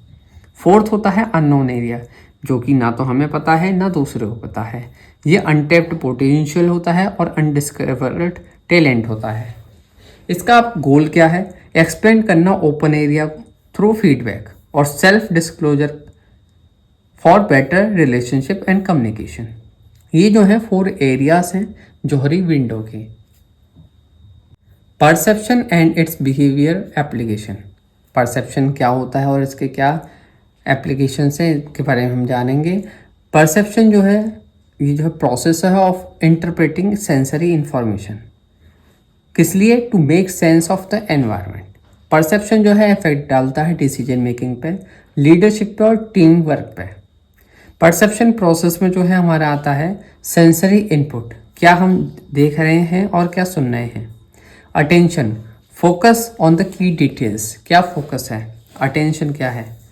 नेक्स्ट आता है interpretation, making meaning of information, जो हम दूसरे से इंफॉर्मेशन मिल रही है उसको हम क्या इंटरप्रेट कर रहे हैं, समझ क्या रहे हैं।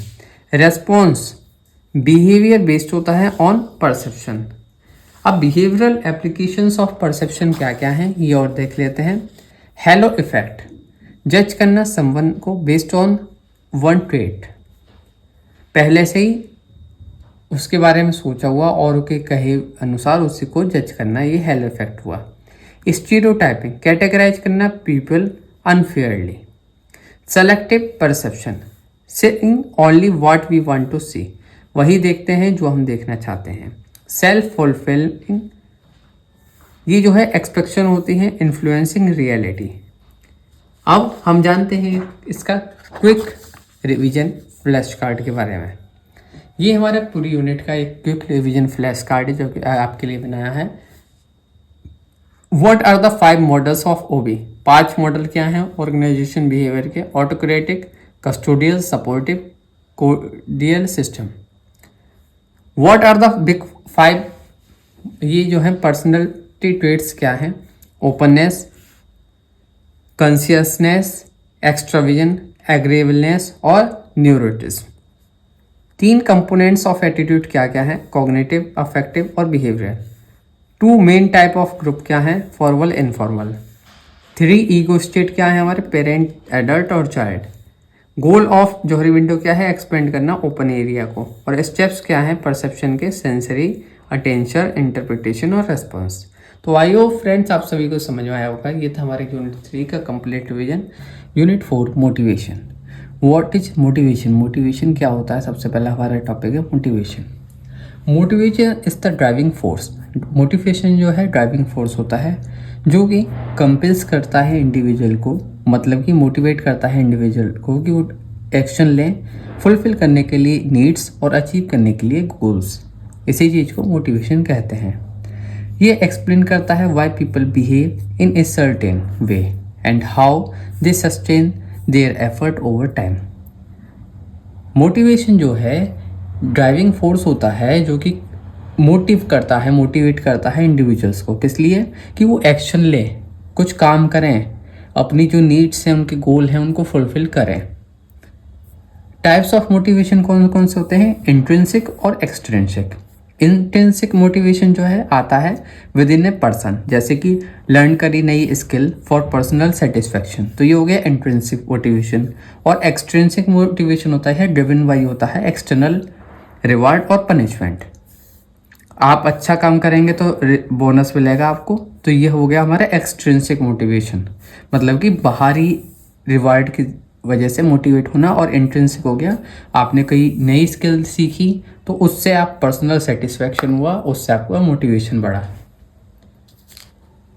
मैस्लो हायरार्की ऑफ नीड्स 1943 में अब्राहम मैस्लो ने प्रपोज करा ह्यूमन नीड्स फॉलो ए हायरार्की। ह्यूमन नीड जो है फॉलो करते एक हायरार्की।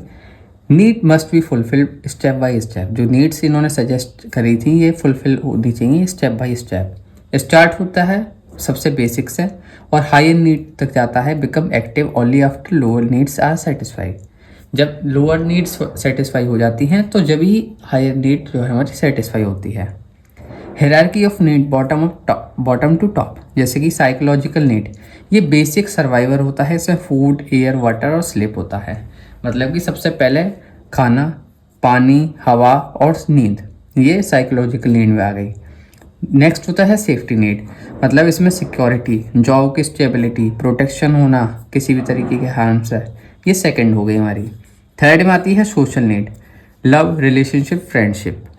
उसके बाद आया जब ये सब चीज़ सेटिस्फाई हो जाएंगी, ये चीज़ हो गई हमारे पास, ये हो गई, तो अब आया एस्टीम नीड्स। इसमें रेस्पेक्ट, रिकॉग्निशन और सेल्फ वर्थ। इसके बाद लास्ट होता है सेल्फ एक्चुअलाइजेशन। जब आप ये सभी चीज़ कर लिए होते हैं तो आपको होता है पर्सनल ग्रोथ हो, कुछ पोटेंशियल हो, लोग बाग जाने हमारे बारे में, ये सभी चीज़। तो ये थे हमारे मैस्लो हायरार्की ऑफ नीड्स।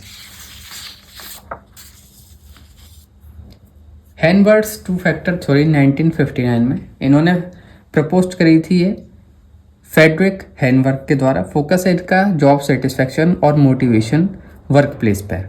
ये टू फैक्टर्स है जो कि अफेक्ट करते हैं मोटिवेशन को, जैसे कि हाइजीन फैक्टर और motivator.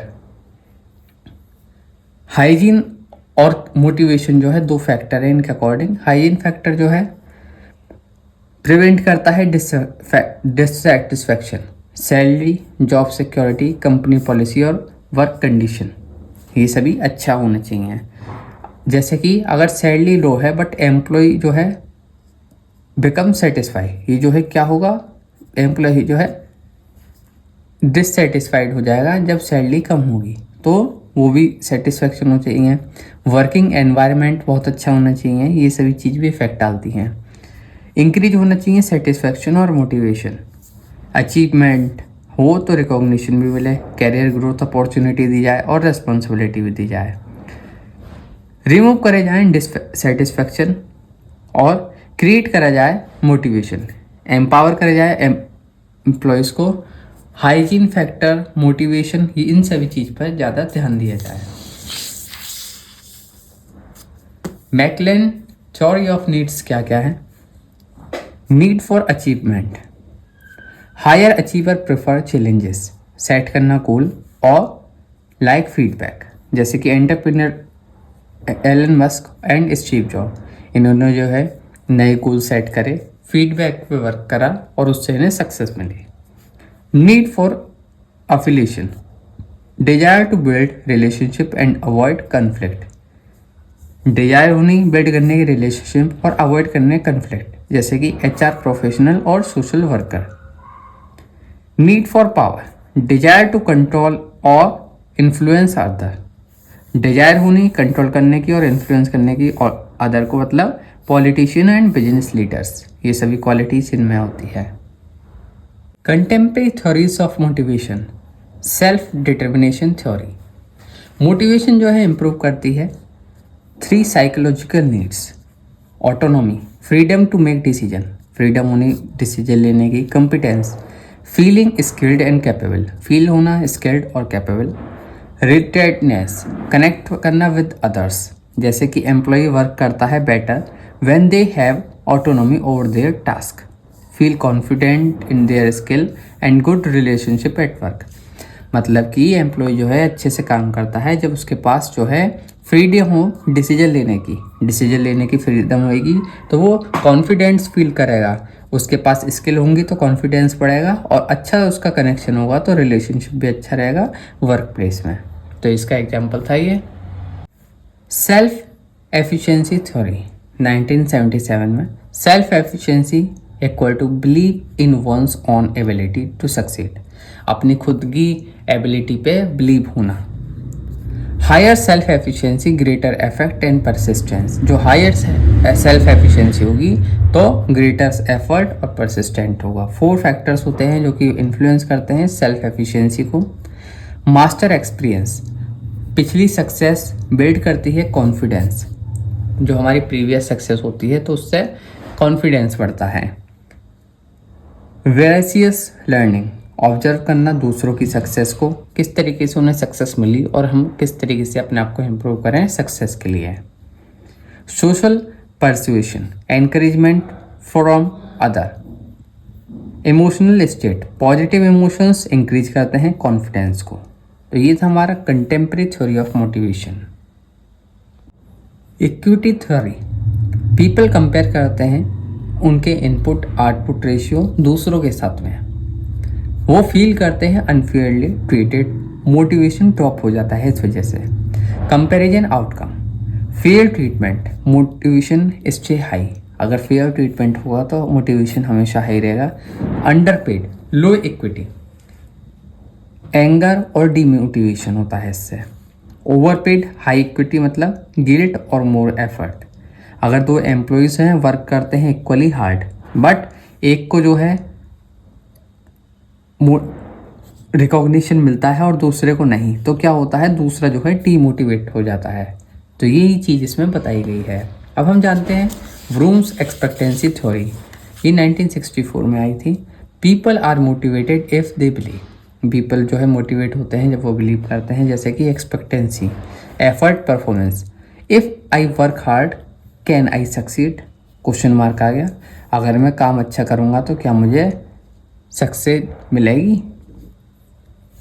Performance reward, will I get a reward for success, क्या मुझे रिवार्ड मिलेगा सक्सेस के बाद। Value of reward, do I even want this reward, तो ये सभी जो है इसमें जो है पीपल के जो क्वेश्चंस होते हैं वो आ गए इसमें। People are motivated if they believe, जैसे कि कोई स्टूडेंट है वो स्टडी कर रहा है हार्ड, इफ़ दे बिलीव जैसे कि स्टडी इम्प्रूव करने के लिए ग्रेड को, ये आ गया एक्सपेक्टेंसी में। हाई ग्रेड से उसे अच्छी जॉब मिलेगी तो इंस्ट्रूमेंटलिटी में आ गया, सेकंड कंडीशन आ गई हमारी। थर्ड हो गई they actually want a good job, ये आ गया हमारा थर्ड में value of reward. Reinforcement theory, behaviour जो है शेप्ड होता है बाय रिवार्ड एंड पनिशमेंट। इसमें जो है 4 टाइप्स ऑफ रीइंफोर्समेंट होता है, पॉजिटिव, नेगेटिव, पनिशमेंट और एक्सटिंक्शन। पॉजिटिव जो है रिवार्ड, गुड बिहेवियर, रिवार्ड मिलता है good behaviour, giving a bonus for good work, bonus भी दिया जाता है एम्प्लॉयज़ को अच्छे काम के लिए। नेगेटिव रीइंफोर्समेंट क्या होता है, रिमूव कर दिया जाता है something unpleasant to encourage behaviour, मतलब कि रिमूव कर दिया जाता है extra work hour for efficient workers. Punishment, इसमें अप्लाई करी जाती है नेगेटिव कंसिक्वेंस, जैसे कि स्टॉप हो बैड बिहेवियर, जैसे कि सैलरी डिडक्शन लेट आने पे। नेक्स्ट आया हमारा, इसमें जो है इग्नोर करा जाता है अनवांटेड बिहेवियर को रिड्यूस करने के लिए। तो ये थे हमारे रीइंफोर्समेंट थ्योरी। अब हम कर लेते हैं क्विक रिवीजन फ्लैश कार्ड का एक बार रिवीजन। हमने इस यूनिट में जो जाना इसके बारे में हमने एक क्विक रिवीजन फ्लैश कार्ड आपके लिए डिजाइन करा है। What are the 5 level of Maslow hierarchy, answer इसका क्या रहेगा, psychological, safety, social esteem, self actualisation. Next question आया हमारा, what are the 2 factor in handwork theory, motivators और hygiene factor. What are the 3 need of McClelland's theory, achievement, power और affiliation. Next question है हमारा, what are the 3 psychological need in SDT, autonomy, competence और relatedness. Next question आया हमारे इसमें, what are the 3 factor in expectancy theory? Expectancy, instrumentality और balance. Equity theory से question रहा हमारा। इक्विटी थ्योरी का फोकस किसमें है? फेयरनेस और सोशल कंपैरिजन पे। और नेक्स्ट आया हमारा, what are the 4 types of reinforcement? Positive, negative, punishment और एक्सटिंक्शन। तो ये था हमारा फ्रेंड्स कंप्लीट रिवीजन यूनिट 4 का। फ्रेंड्स यूनिट 5 है, इसमें फर्स्ट टॉपिक हमारा लीडरशिप। लीडरशिप होता क्या है, सबसे पहले हम ये जानेंगे। लीडरशिप जो है is the ability to influence, guide and direct individuals. मतलब कि ये एबिलिटी होती है इन्फ्लुएंस करने की, गाइड करने की और डायरेक्ट करने की इंडिविजुअल्स और ग्रुप को। किस लिए करा जाता है ये काम? ये करा जाता है अचीव करने के लिए कॉमन गोल को। लीडरशिप में इन्वॉल्व होता है डिसीजन मेकिंग, विजन, कम्युनिकेशन और मोटिवेशन। साथ ही साथ लीडरशिप जो है डिफरेंट होती है फ्रॉम ए मैनेजर। जबकि मैनेजर का फोकस होता है प्रोसेस पर, लीडर का फोकस होता है पीपल और विजन पर। माइंड मैप लीडरशिप प्रोसेस क्या है हमारा? Vision and goal setting. सबसे पहले विजन एंड गोल सेटिंग होता है, उसके बाद में कम्युनिकेशन एंड इन्फ्लुएंस करा जाता है। नेक्स्ट उसके बाद होता है मोटिवेशन एंड गाइडेंस। मोटिवेट करा जाता है और गाइडेंस दी जाती है। देन डिसीजन मेकिंग करी जाती है और उसके बाद टीम परफॉर्मेंस, उसको एनालाइज करा जाता है कैसी परफॉर्मेंस है हमारी टीम की। अब हम जानते हैं types of leadership and leadership style.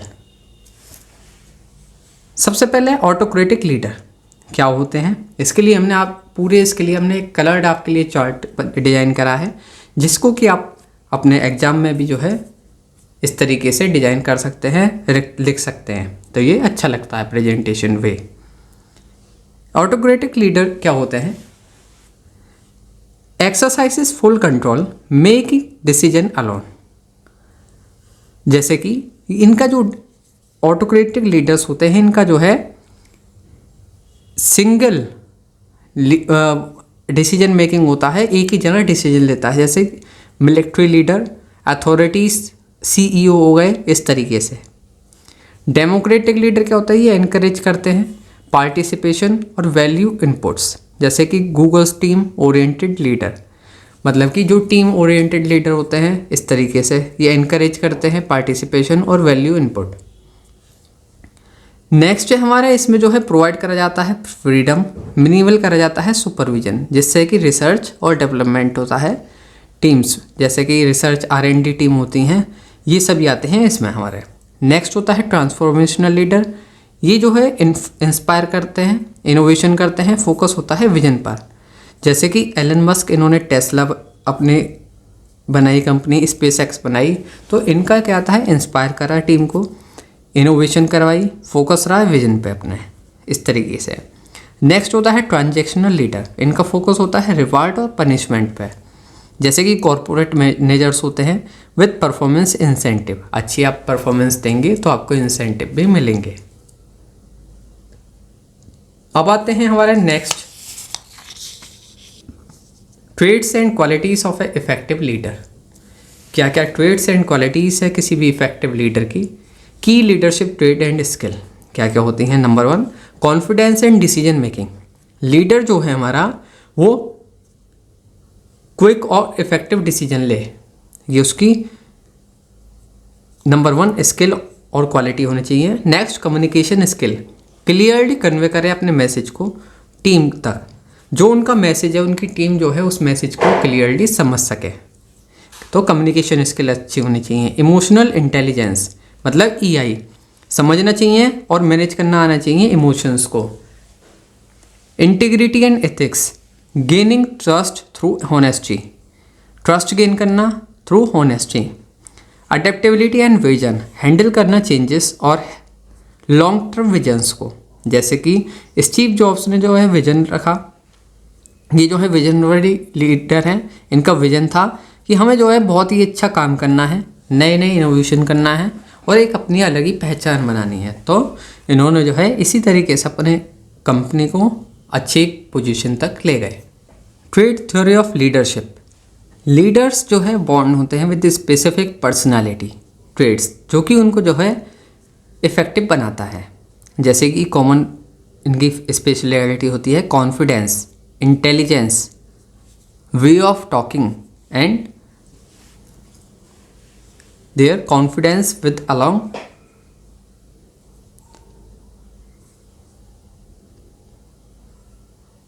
Body language. Criticism क्या होता है, इसमें जो है आते हैं सिचुएशनल फैक्टर्स जो कि इग्नोर्ड होते हैं। Leadership is not only about traits. Situational leadership model क्या क्या है हमारे, telling S1, low maturity, leaders make all decision gives instruction. मतलब कि जो इस कैटेगरी के लीडर होते हैं, लीडरशिप स्टाइल फॉलो करते हैं, ये जो है डिसीजन ले लेते हैं अपने आप से, किसी को जो है इन्वॉल्व नहीं करते और सिर्फ इंस्ट्रक्शन देते हैं। S2 कैटेगरी के आते हैं सेलिंग। इनकी जो है मॉडरेट मैच्योरिटी होती है, लीडर जो है एक्सप्लेन करते हैं डिसीजन, जो उनका डिसीजन होता है वो उसको एक्सप्लेन करते हैं। And seeking by in. Next होते हैं पार्टिसिपेटिंग। ये हाई मैच्योरिटी वाले होते हैं, लीडर इन्वॉल्व करते हैं अपनी टीम को, जो भी डिसीजन ले रहे होते हैं उसमें अपनी टीम को इन्वॉल्व करते हैं। ये S3 कैटेगरी में आते हैं। और S4 आते हैं डेलीगेटिंग। वेरी हाई मैच्योरिटी होती है और लीडर जो है फुल रिस्पॉन्सिबिलिटी देते हैं टीम को। तो ये लीडरशिप थ्योरी थी। अब हम जानते हैं next team building and Tuckman model of team development क्या है हमारा। टीम बिल्डिंग जो है एक प्रोसेस है of creating a strong and collaborative team. मतलब कि स्ट्रॉन्ग और कोलैबोरेटिव टीम बनाने का ये जो है प्रोसेस है जो कि वर्क करता है टुवर्ड ए शेयर्ड गोल। अब इसके की कंपोनेंट्स हैं हमारे, क्लियर गोल और विजन। गोल और विजन क्लियर होना, ट्रस्ट और कम्युनिकेशन, ट्रस्ट होना और कम्युनिकेशन अच्छा होना, डिफाइंड रोल एंड रिस्पॉन्सिबिलिटी, किस तरीके के क्या रोल रहेगा, क्या रिस्पॉन्सिबिलिटीज़ रहेंगी, ये डिफाइंड होना। 5 स्टेजेस हैं इसकी। सबसे पहले फॉर्मिंग, इसमें टीम मेंबर जो है मिलते हैं एक दूसरे से, जो रोल होता है वो अनक्लियर रहता है जब तक। नेक्स्ट होता है स्टॉर्मिंग, कन्फ्लिक्ट अराइज होता है, लीडरशिप स्ट्रगल करता है। इसके बाद नॉर्मिंग होता है, टीम रिजॉल्व कर देती है कोई भी कन्फ्लिक्ट होता है जो हमारे स्टॉर्मिंग में। और एस्टेब्लिश करे जाते हैं नॉर्म्स, मतलब रूल्स। उसके बाद परफॉर्म करा जाता है, टीम वर्क करते ही एफिशिएंटली और हाई प्रोडक्टिविटी के साथ में। एडजर्निंग होता है, टीम डिस्पेंड कर देती है आफ्टर टास्क कंप्लीट। मतलब टास्क जब हो जाता है तो वो उस टीम को अलग कर दिया जाता है पूरा। अब इसकी एप्लीकेशन से टीम जो हमारी बनी उससे काम हुआ और उसके बाद में उस चीज़ को हटा दिया। ये हमारे 5 स्टेजेस थे। अब इसके एप्लीकेशन से leader must guide team through this stage to ensure high performance. जो लीडर है हमारा वो गाइड करे टीम को, जिससे कि इस पूरी स्टेज के दौरान हमें हाई परफॉर्मेंस मिलती रहे। Organisational change. ऑर्गेनाइजेशनल चेंज क्या होता है? ऑर्गेनाइजेशनल चेंज रेफर्स होता है to modification in organization structure, culture और स्ट्रेटजी, साथ ही साथ ऑपरेशन। किसी भी तरीके का चेंज होना ऑर्गेनाइजेशन के स्ट्रक्चर में, ऑर्गेनाइजेशन के कल्चर में, स्ट्रेटजी में या ऑपरेशंस में, इसी चीज़ को ऑर्गेनाइजेशनल चेंज कहा जाता है। जैसे कि रीस्ट्रक्चरिंग टीम और डिपार्टमेंट, रीस्ट्रक्चर करा जाना टीम और डिपार्टमेंट का, इम्प्लीमेंट करना न्यू टेक्नोलॉजी को, मर्ज करना with another company. Organizational change की क्या क्या अप्रोचेस हैं हमारी, इनके बारे में जानते हैं with description. We have designed table for you. Planned change, ये क्या होता है? स्ट्रक्चर्ड चेंज होता है विद स्ट्रेटेजिक स्टेप के साथ में। इंक्रीमेंटल चेंज होता है, ये ग्रेजुअल होता है, मतलब कि थोड़ा थोड़ा करा जाता है। स्मॉल इंप्रूवमेंट होता है टाइम के साथ साथ। ट्रांसफॉर्मेशनल चेंज में मेजर शिफ्ट होता है बिजनेस स्ट्रेटजी का और कल्चर का। और एडेप्टिव चेंज होता है, कंटिन्यू होता रहता है as per the market condition. ये हमारी अप्रोचेस होती हैं अलग अलग, जो कि हमने यहाँ पे शो करी हैं आपके लिए। अब हम जानते हैं creating a culture for change.